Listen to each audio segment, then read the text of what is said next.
How much does vinyl siding cost? Let's talk about it. At Carpenter's Touch, we like to install James Hardie because it's a superior product, but let's get more into the vinyl. When we're talking about numbers, I'm talking about an average sized home, which is about 25 squares, usually 2,500 square feet around the exterior. So for this size home, good is usually around $25,000. This includes labor, aluminum trim around your windows and doors, vinyl corners to your home, as well as disposal of the old material.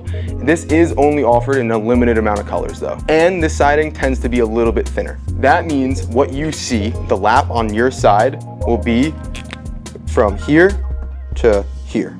So you'll see 4 inches of exposure. That didn't right.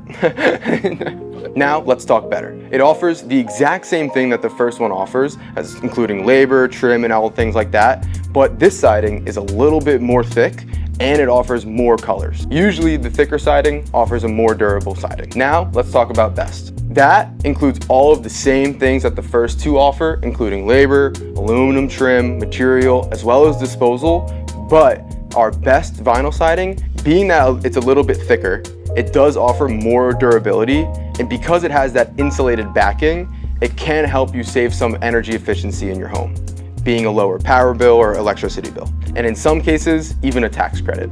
These prices do vary on where you live, but this is for the average size home in New Jersey.